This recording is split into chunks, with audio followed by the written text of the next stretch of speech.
sebenarnya udah ngasih kayak kode-kode dikit nih. Kalau dia orang itu emang sebenarnya itu agak kasar gitu. Mama sempat ngasih kode kalau kok kan manggilnya Abi ya saat itu ya. Kok Abi ini sih beda kalau misalkan lagi rame-rame sama keluarga tuh manis banget deh. Tapi kalau lagi berdua galaknya minta ampun, suka bercanda kayak gitu. Tapi kan aku kan mikirnya positif aja ya kan. Oh mungkin mungkin lagi bercanda. Jadi aku kok yang kayak ketawa-ketawa aja gitu. Ya mungkin itu penyesalan aku ya itu mungkin aku kurang peka aja saat itu gitu. Mikirnya bercanda. Ya Mama sempat cerita kalau misalkan ya ternyata kekerasan itu tuh udah dari berbulan-bulan yang lalu gitu, tapi secara tepatnya aku nggak tahu ya, tapi ternyata udah berlangsung tuh udah lumayan lama gitu. Tapi yang dia selalu bilang ke aku, dia malu gitu cerita ke aku karena dia sendiri kan yang meyakinkan kalau Om Ferry ini tuh orangnya baik kayak gitu sih. Ya yang sangat penyesalannya itulah salah satunya kenapa dia nggak terbuka sama aku gitu ya baru sekarang, tapi ya udah lewat kayak gitu sih. Kalau pada dasarnya jujurnya dari awal aku nggak terlalu mikirin gimana Om Ferry ya, karena dari awal yang lebih aku fokusin adalah mama gitu. Jadi kalau untuk status saya sebagai tersangka atau status sebagai apapun, aku serahkan itu kepada pihak kepolisian dan juga ada proses hukum yang berjalan gitu. Jadi ya kalau pemirsa lihat juga aku jarang banget ngebacain komen atau kayak main sosmed belakangan ini gitu, karena aku lebih fokus ke mama sih, bener-bener mama cerita, ngejagain mama, terus juga yang penting mama bisa kembali lagi seperti dulu, bisa happy lagi, bisa semangat lagi, bisa hilang traumanya, baru kita pikirin yang lain-lain. Ya pasti ya kecewa banget lah, campur aduk lah kalau perasaan tuh ada rasa kesel, kecewa, sedih juga, semuanya dicampur aduk. Tapi kan saat itu aku harus tetap strong ya buat nemenin mama, aku nggak bisa kelihatan sedih juga. Karena saat itu yang mama perlu tuh orang untuk nemenin dia, memotivasi dia dan nge-cheer up dia gitu. Aku nggak bisa kelihatan sedih juga. Padahal kalau dalam lubuk hati aku ya aku saat itu marah, kesel banget gitu. Tapi ya udahlah, kecewa juga sama Om Ferry karena emang gimana ya?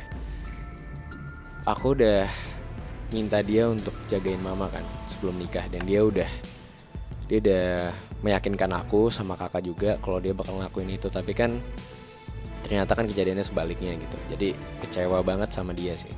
Ya ngeliatnya seperti opposite aja, kebalikan apa yang dia bilang yang dia lakuin gitu. Dimana sebelum nikah dia manis-manis banget ke mama ya kan.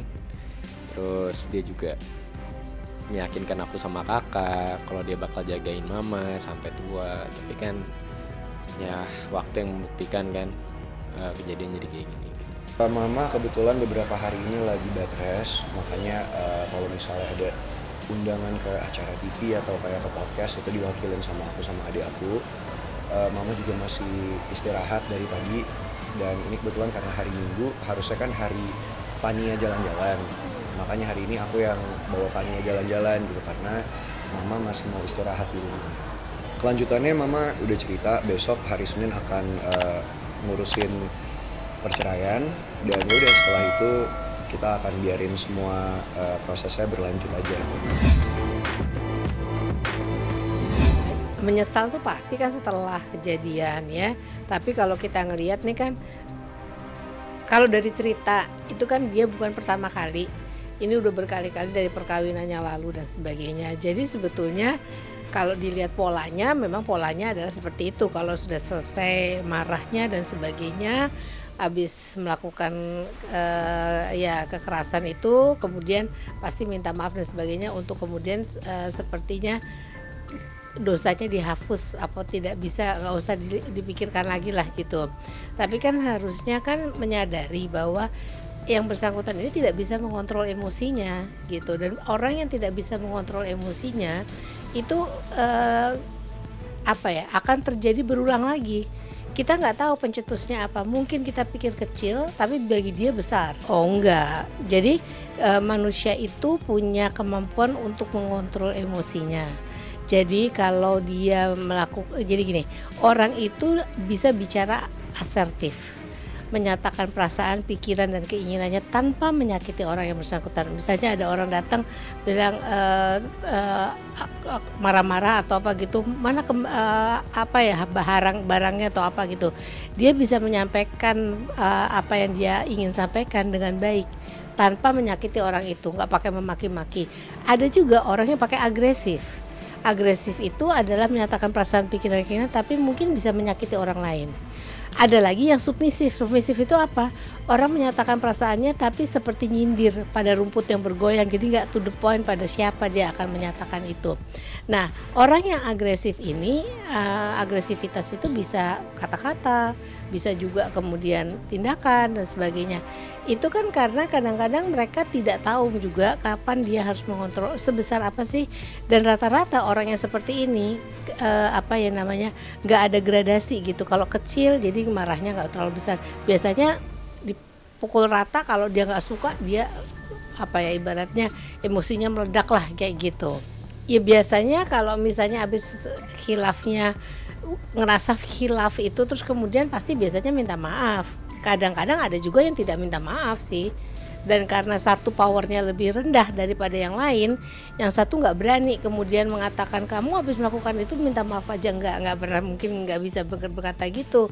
Nah, jadi lebih takut kan kalau misalnya si korban itu mempunyai power lain juga di dalam kehidupan rumah tangga, mungkin dia less power.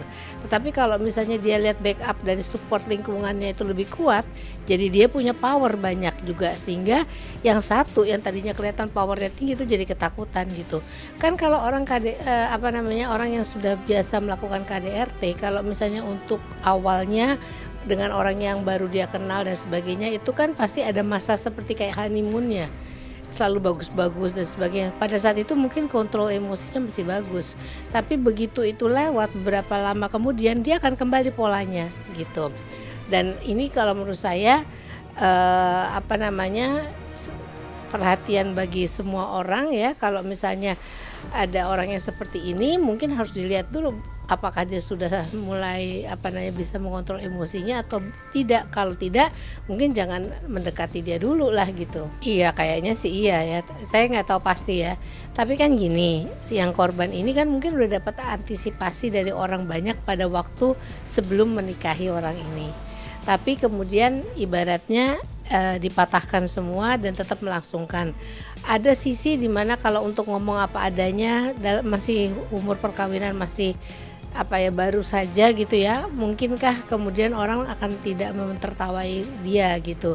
Kan sudah dibilangin kejadian lah sekarang, makanya mungkin mencoba untuk dipertahankan dan mencoba untuk merubah. Tetapi kenyataannya kan memang sulit untuk dirubah. Karena yang sesuatu yang sudah terpola seperti itu kadang-kadang nggak bisa dirubah dengan sekali dikasih tahu, dikasih nasihat, nggak bisa seperti itu gitu.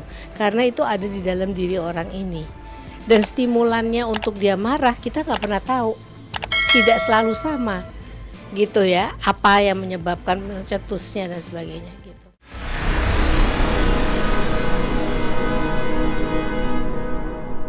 Jadi jangan lupa untuk subscribe Cumi Cumi. Ditekan ya tombol lonceng merahnya.